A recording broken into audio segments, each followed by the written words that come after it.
Salvador qui touche le ballon. Oui, c'est ce que je veux dire. Salvador touche le ballon en premier. Contre ces coups-ci-là, c'est ça le souci. Oui, mais après, est-ce qu'il y a réellement contact après? Ouais, il va chercher le contact. Franchement, ça siffle. Si le penalty est sifflé, je suis désolé, mais il n'y a pas scandale. Hein. Non, il n'y a pas scandale. Mais ce serait très regrettable pour ces coups-ci-là et le team national. Salvador va le chercher. Mais c'est lui qui touche en premier le ballon. Pour l'assistance vidéo, c'est clair qu'il y a penalty, sinon il n'aurait pas appelé oui. Omar Ardan. Mais le problème, c'est que lui tombe avant le contact. Ouais, c'est vrai que c'est pas...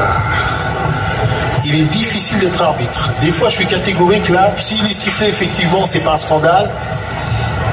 Mais voilà, on va voir. Penalty.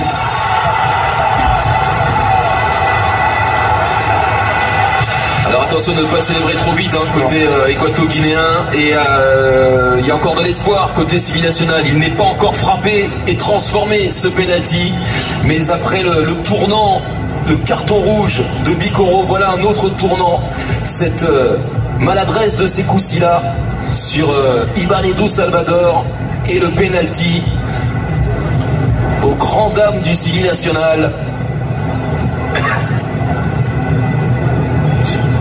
Ce qui est surprenant, c'est que Nsue, vous vous souvenez que sa main gauche, quand on disait qu'il avait dit mets en retrait, mets en retrait, mets en retrait, alors d'où on est nous, c'était plus facile de le voir que pour le pays. Il y avait un défenseur pour deux attaquants adverses. C'est là aussi où le défenseur du Chili s'est retrouvé un petit peu en difficulté.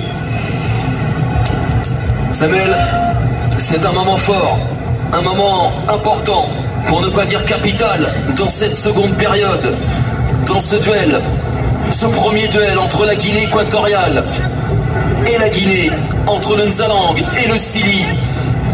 D'un côté, Juan Micha, de l'autre, Kaba Diawara. D'un côté, Emilio Nsue, de l'autre, Ibrahim Koné. 69e minute. Tout le monde retient son souffle. Oh le poteau! Oh! C'est un signe du destin! Emilio Nsue, le meilleur buteur de cette Coupe d'Afrique des Nations, ne marquera pas sur ce coup-là. Son 6e but. Ouais, et pourtant il avait patienté, il avait attendu, il avait laissé le gardien partir. Lui aussi, la pression, la tension. Voilà, il a touché très peu de ballons dans ce match. Il avait l'occasion d'être décisif. C'est pas son match pour l'instant. Souvenez-vous de sa formidable occasion en début de seconde période, où il avait tiré au-dessus du but de Koné. Koné sauvé par ses montants. Ouais, et formidable coup de pouce pour le Sili. Et si c'était aujourd'hui que ce plafond de verre allait exploser au sein du Sili national? Parce que là, ça fait beaucoup d'arguments en leur faveur, beaucoup d'éléments qui leur sont favorables, entre le carton rouge justifié